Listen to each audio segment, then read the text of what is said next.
नमस्कार दोस्तों, मैं हूं संतोष पाठक और आप लोग देखना शुरू कर चुके हैं संतोष पाठक ऑफिशियल यूट्यूब प्लेटफॉर्म। परंपरा के तौर पर केंद्र की नरेंद्र मोदी सरकार ने गणतंत्र दिवस की पूर्व संध्या यानी 26 जनवरी की पूर्व संध्या पर पद्म पुरस्कारों के नाम का ऐलान कर दिया है। 131 लोगों को इस बार भारत सरकार ने पद्म पुरस्कारों से सम्मानित किया है और इसमें हाल ही में दिवंगत हुए फिल्म अभिनेता और लोकसभा के सांसद धर्मेंद्र जी का भी नाम शामिल है। इसमें स्वर्गीय शिबू सोरेन साहब का भी नाम शामिल है, जो कि झारखंड के मुख्यमंत्री रह चुके थे, झारखंड मुक्ति मोर्चा के संस्थापक। इसमें केरल के पूर्व मुख्यमंत्री बी.एस. अच्युतानंदन साहब का भी नाम शामिल है और इसमें कई अन्य दिग्गज लोगों के नाम शामिल है।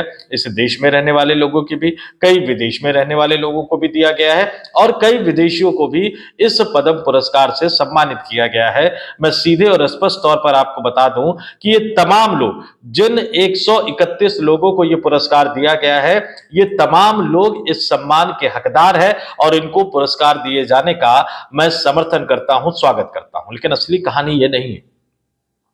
जब आप इस लिस्ट पर जाएंगे तो ये लिस्ट आपको बताएगा कि भारतीय जनता पार्टी अपने किस तरह के इरादों के साथ पद्म पुरस्कार देने वाले लोगों की लिस्ट तैयार करती है। भारतीय जनता पार्टी की मंशा पर, भारतीय जनता पार्टी की सोच और समझ पर, या मैं सीधे शब्दों में कहूं तो देश के प्रधानमंत्री नरेंद्र मोदी और भारतीय जनता पार्टी के संगठन और सरकार दोनों को चलाने में महत्वपूर्ण भूमिका निभाने वाले अमित शाह की सोच को यह बताता हुआ नजर आता है। ये बात सही है, पिछले कुछ वर्षों में समाज के ऐसे लोगों को ये पद्म पुरस्कार दिए गए हैं जिनको इससे पहले की सरकारें ध्यान भी नहीं देती थी। ये बात बिल्कुल सही है और इस बात के लिए नरेंद्र मोदी सरकार तारीफ के लायक भी है। और इसको जो पीपल्स पद्मा, जो लोगों का पद्म अवार्ड कहा जाता है, वो भी एक हद तक सही है। लेकिन जब पूरे तौर पर इसका विश्लेषण करता हूं तो फिर मुझे ये सवाल उठाना पड़ता है दोस्तों, मुझे इस सवाल को सामने लेकर आना पड़ता है दोस्तों। इनमें से कई ऐसे लोग हैं जिन्हें यह सम्मान पहले ही मिल जाना चाहिए, लेकिन इनको सम्मान मिलता कब है? जब सरकार को चुनाव में वोट की जरूरत पड़ती है। जी, इस देश की सरकार ने, नरेंद्र मोदी सरकार ने नागरिक सम्मान पद्म पुरस्कारों को भी राजनीति का पर्याय बनाकर रख दिया है दोस्तों। और राजनीति के तहत ये अवार्ड दिए जाते हैं और इस अवार्ड को देने में चुनाव वाले राज्यों का खास ध्यान रखा जाता है। और ये मैं तथ्यों के साथ, ये मैं आंकड़ों के साथ आपके सामने ये स्टोरी रखूंगा।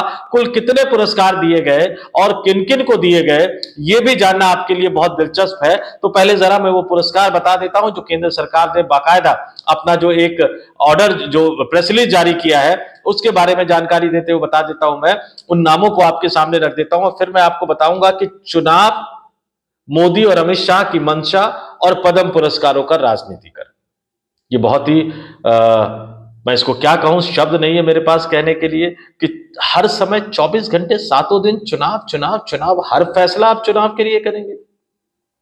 सरकारें सिर्फ चुनाव लड़ने या चुनाव जीतने के लिए नहीं बनती है, सरकारें इस देश की जनता का कल्याण करने के लिए बनती है। लेकिन मोदी साहब और शाह साहब को सिर्फ चुनाव चुनाव से मतलब है और आपको पता है चुनाव किन राज्यों में है।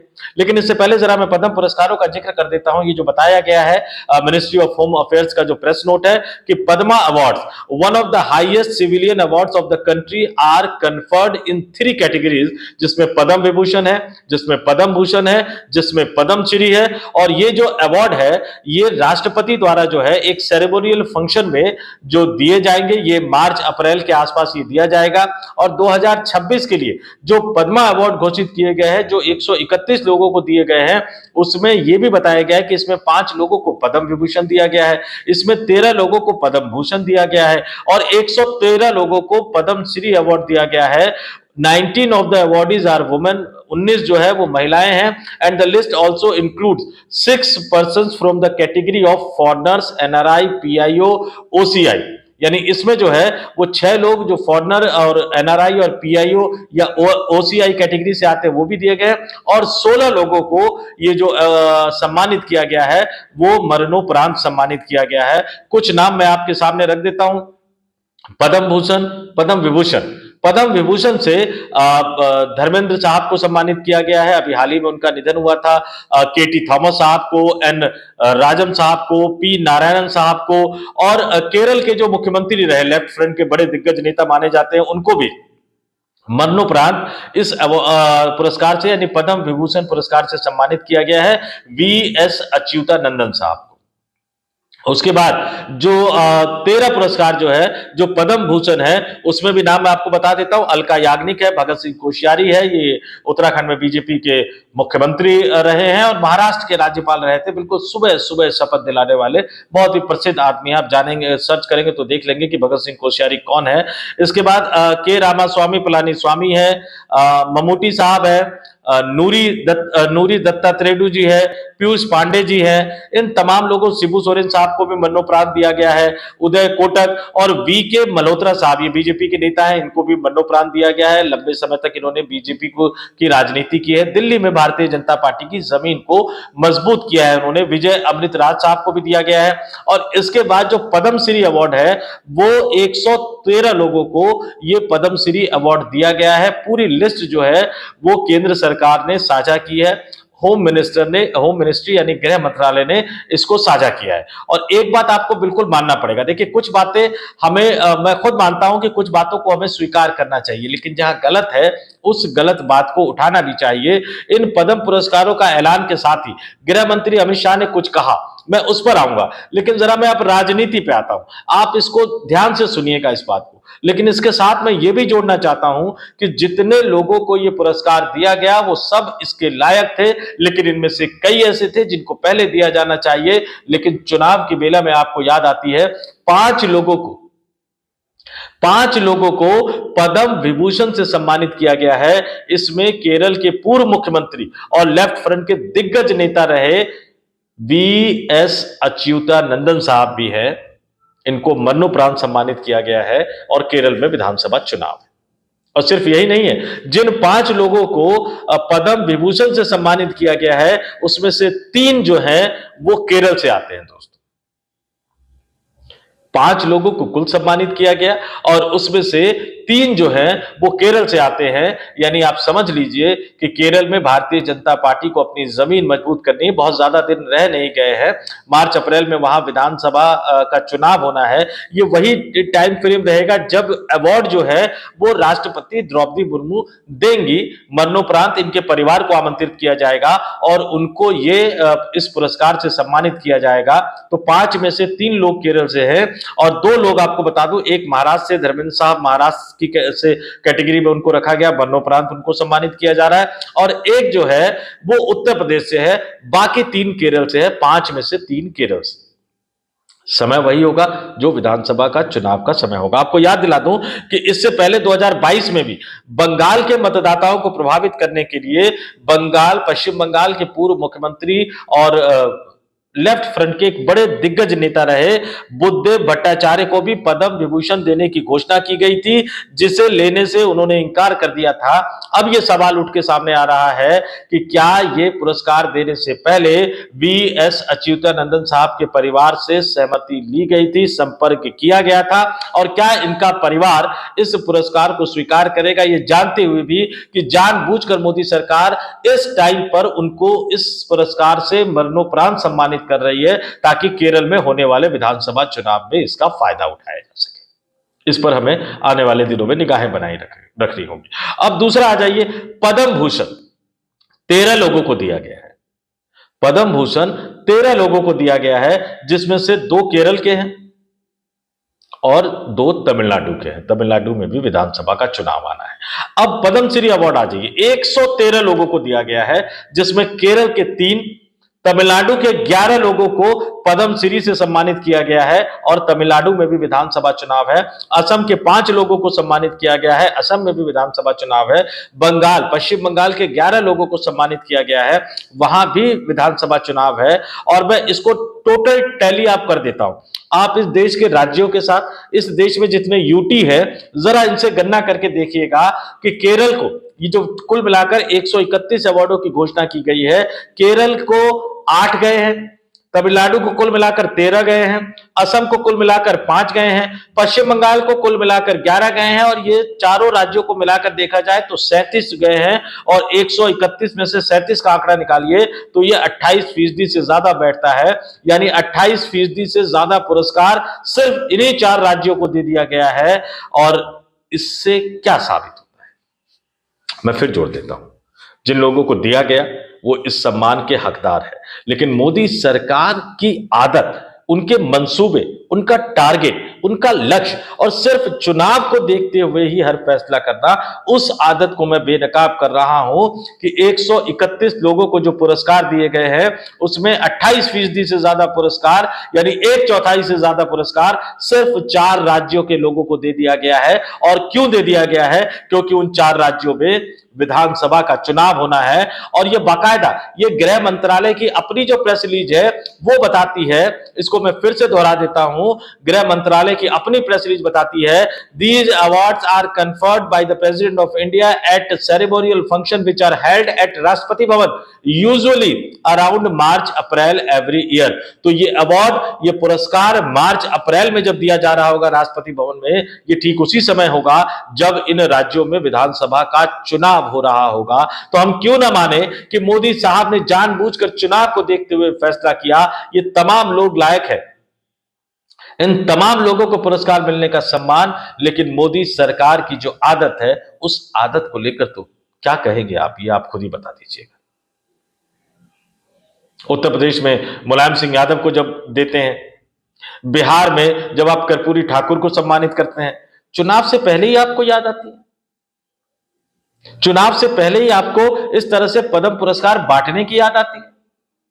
बल्कि नीतीश कुमार को भारत रत्न का जो चिट्ठी लिखी थी जो उनके नेता केसी त्यागी, जिसके बाद जेडीयू इस पूरे चाल को समझ गई, अगर नीतीश कुमार आपकी बात मान लेते, अगर उनको रिटायरमेंट की बात आप मान लेते, तो नीतीश कुमार को भी आप अवार्ड दे देते, भारत रत्न से सम्मानित कर देते।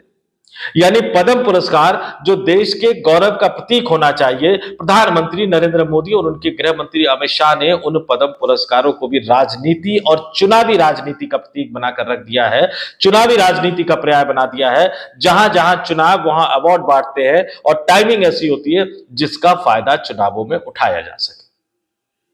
आपने बहुत अच्छा काम किया, समाज के कई ऐसे व्यक्ति को आपने इन पुरस्कारों से पिछले कुछ वर्षों में सम्मानित किया जिनके पास पहले की सरकारें नहीं जाती थी, और इसके लिए मैं आपको सलाम करता हूं। लेकिन जब चुनावी राजनीति को देखकर आप कई नामों को उसमें इसलिए इंक्लूड कर देते हैं क्योंकि इसका फायदा चुनाव में उठाना है, और अगर भाजपा कहेंगे कि नहीं नहीं हम तो सम्मान कर रहे हैं, याद कर लीजिएगा चुनाव में कैसे फायदा उठाते हुए नजर आएंगे, कैसे इनके प्रवक्ता बोलते हुए नजर आएंगे कि देखिए हमने लेफ्ट फ्रंट के नेता को हमने जो पुरस्कार से सम्मानित किया, हमने जो है इन राज्यों के इतने लोगों को हमने पद्म पुरस्कार से सम्मानित किया। जो प्रधानमंत्री अपनी जाति और अपने कैबिनेट के ओबीसी मंत्रियों की संख्या बताता फिरता हो, उसके बारे में आप क्या कहेंगे कि वो प्रधानमंत्री और उनकी पूरी की पूरी भारतीय जनता पार्टी इस अवार्ड से भी क्या राजनीतिक लाभ उठाने की कोशिश करती हुई दिखाई नहीं देगी? देखिए, अगर आप मुझसे सहमत है, खासतौर से भक्तों से कहूंगा, भाजपाइयों से, अगर आप मुझसे असहमत है तो वादा कीजिए कसम खाके कि आपके प्रधानमंत्री या बीजेपी के नेता इसका चुनावी लाभ उठाने की कोशिश नहीं करते हुए नजर आएंगे चुनावी रैलियों में, और नहीं करते हुए नजर आएंगे टीवी स्टूडियो के डिबेट्स में। और जाते जाते जैसे कि मैंने वादा किया, अपना तो एक ही फंडा है, ना काहू से दोस्ती ना काहू से बैर। तारीफ अगर आपने अच्छा काम किया तो तारीफ भी करूंगा, लेकिन आप जहां गलत काम करेंगे वहां आप पर सवाल भी उठाऊंगा। जाते जाते जो अमित शाह ने कहा, थोड़ा कुछ हद तक मैं भी इसको मानता हूं, अमित शाह ने सोशल मीडिया पर पोस्ट करके कहा, उन्होंने कहा कि पद्म पुरस्कार विजेता ये जो तमाम जो लिस्ट आई है, ये सामाजिक बदलाव के पथ प्रदर्शक है जिन्होंने अपनी असाधारण उपलब्धियों, नवाचार और अथक समर्पण से अलग अलग क्षेत्रों में राष्ट्रीय प्रगति को गति दी है। शाह ने कहा कि यह पुरस्कार प्रधानमंत्री नरेंद्र मोदी के उस विजन का प्रतीक है जिसमें लाखों लोगों को बेहतर सामाजिक बदलाव के रास्ते पर चलने के लिए प्रेरित करके पीपल्स पद्मा को राष्ट्र निर्माण की भावना को सशक्त करने का माध्यम बनाया गया है। और मैं इस बात से सहमत हूं, लेकिन इसी बात से मेरा विरोध है कि आपने इन पद्म पुरस्कारों को चुनाव से और चुनावी राजनीति से क्यों जोड़ दिया है। ये कुछ ऐसे सवाल हैं जो आपको निश्चित तौर पर इसके बारे में सोचना चाहिए। अपने तमाम दर्शकों को कहूंगा कि कमेंट करके जरूर बताएं। एक बार फिर से मैं बता देता हूं कि पद्म पुरस्कारों की सूची में दिवंगत अभिनेता धर्मेंद्र, कीर्ति थॉमस, अलका याग्निक, झारखंड के पूर्व मुख्यमंत्री जो है शिबू सोरेन साहब, स्वर्गीय शिबू सोरेन, उनका नाम है। उदय कोटक, वीके मल्होत्रा, इनको भी मरणोपरांत दिया गया है।